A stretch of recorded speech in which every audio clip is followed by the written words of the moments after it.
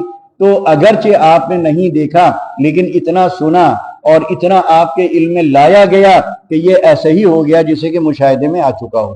بعض باتیں جو سنی بھی ہوتی ہیں، علم میں آتی ہیں، لیکن وہ اتنی یقینی ہو جاتی ہیں کہ اس کے بارے میں یہ کہا جا سکتا ہے کہ گویا آپ نے اس کو دیکھا، وہ دیکھنے جیسی ہو جاتی ہے، مشاہدے جیسی کیفیت اس میں پیدا ہو جاتی ہے، مشاہدے والا یقین اس میں آ جاتا ہے۔ تو الم تر کیف، کیا آپ نے نہیں دیکھا؟ الم تر کیف فعل ربک، کہ آپ کے رب نے کیا کیا؟ کسی نے نہیں کیا، عبد المطلب نے نہیں کیا، قریش نے نہیں کیا، ہاشمیوں نے نہیں کیا، یا اور جو وہاں قبائل آباد تھے انہوں نے نہیں کیا۔ فعل ربک، صرف اور صرف کس نے کیا؟ آپ کے پروردگار نے۔ کس کے ساتھ؟ اصحاب الفیل، ہاتھی والوں کے ساتھ، مراد ابرہہ کے لشکر کے ساتھ۔ آپ کے رب نے کیا معاملہ کیا، کیا سلوک کیا، کیا اس کو سزا دی، کیسا عبرتناک اس کا انجام ہوا، یہ سب کس نے کیا؟ آپ کے پروردگار نے۔ تو اس میں آپ کو بھی ڈھارس دی جا رہی ہے، آپ کو بھی اطمینان دلایا جا رہا ہے کہ یہ جو آپ کو ستا رہے ہیں، یہ جو آپ سے دشمنی کر رہے ہیں، یہ جو آپ کے خون کے پیاسے ہیں، یہ جو آپ کی جان کے درپے ہیں، آپ کیوں ان سے گھبراتے ہیں؟ کیا ان کے پاس ابرہہ سے زیادہ طاقت ہے؟ کیا ان کے پاس ابرہہ سے بڑا لشکر ہے؟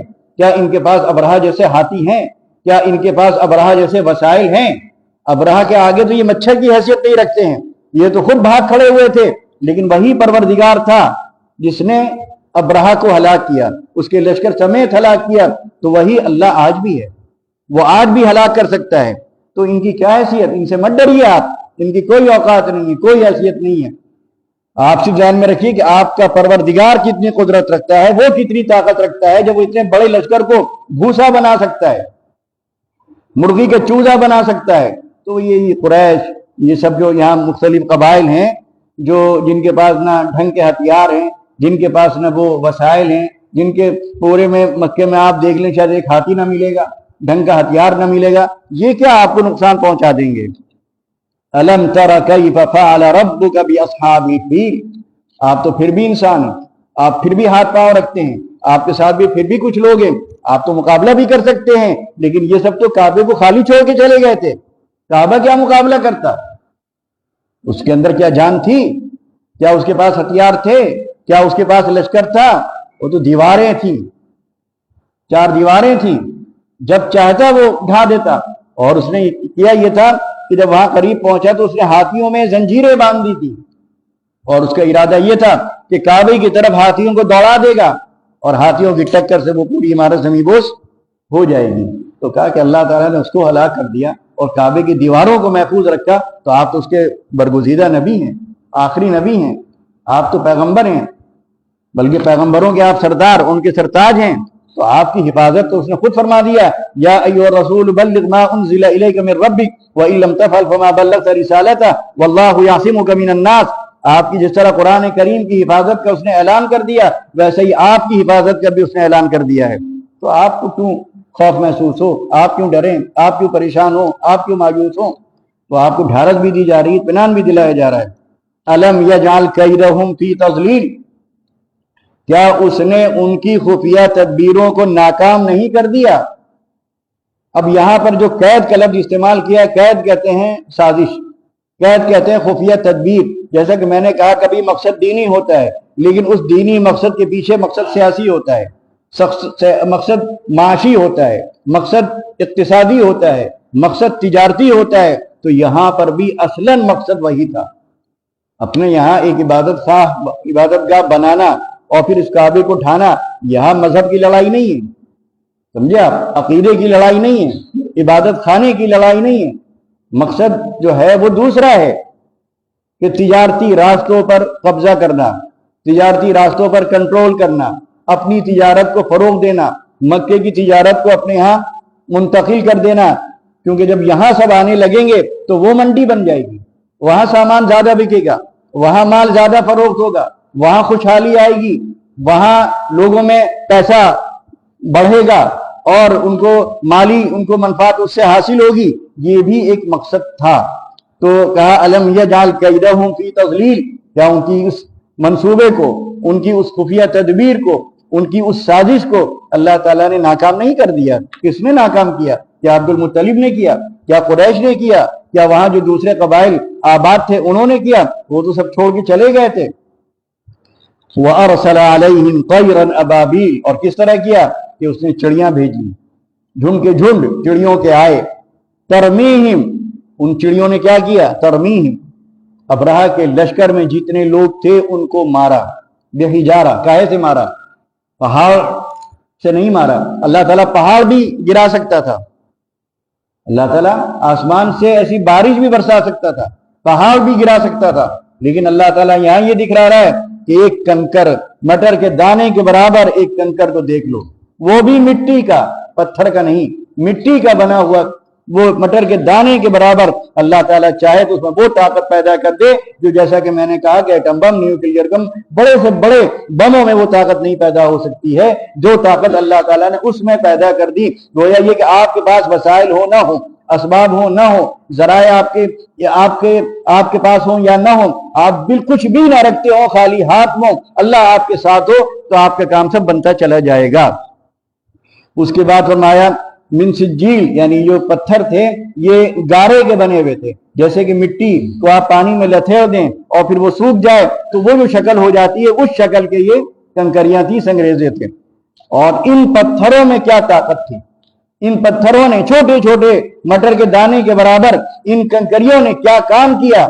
فجعلہم کعصف مأکول، جیسا کہ میں نے کہا کہ جس کے پڑ گیا اس کا جسم سڑا، گلا، پور پور، ٹکڑے ٹکڑے ہو کر گرا، اور وہ 6 فٹ 6.5 فٹ کے آدمی، چوڑے چکلے، خوبصورت جسم والے، خوبصورت ہڈیوں والے، گوشت گلا، ہڈیاں گلی، اور ایک لوتھڑے کی شکل میں بس ان کا جسم رہ گیا۔ تو اس کی جو مثال دی ہے، جو تشبیہ دی ہے، وہ بھی عجیب و غریب ہے۔ ہم میں سے اکثر لوگ کسان ہیں، کھیتی کرتے ہیں، جانور پالتے ہیں۔ آپ نے دیکھا ہوگا جب گائے یا بیل یا بھینس جب بھوسا کھاتی ہے تو رال بھی بہتی رہتی ہے اور اس میں سے گرتا بھی رہتا ہے، کتنا گھناؤنا لگتا ہے وہ بھوسا جو اس کے منہ سے لعاب کے ساتھ باہر آتا ہے، کتنا چھونے کو دل نہ چاہے۔ وہ شکل جو ہوتی ہے، یعنی کھائے ہوئے چبائے ہوئے بھوسے کی جو رال کے ساتھ بعد میں گرتا ہے جگالی کی شکل میں، وہ جو شکل ہوتی ہے اس چارے کی، اس بھوسے کی، وہ شکل ان کے جسموں کی ہو گئی تھی، وہ شکل ان کے جسموں کی ہو گئی تھی۔ فجعلہم کعصف مأکول، اسی اللہ تعالیٰ نے ان کو بنا دیا جیسا کہ کھایا ہوا بھوسا ہوتا ہے۔ وآخر دعوانا ان الحمد للہ رب العالمین۔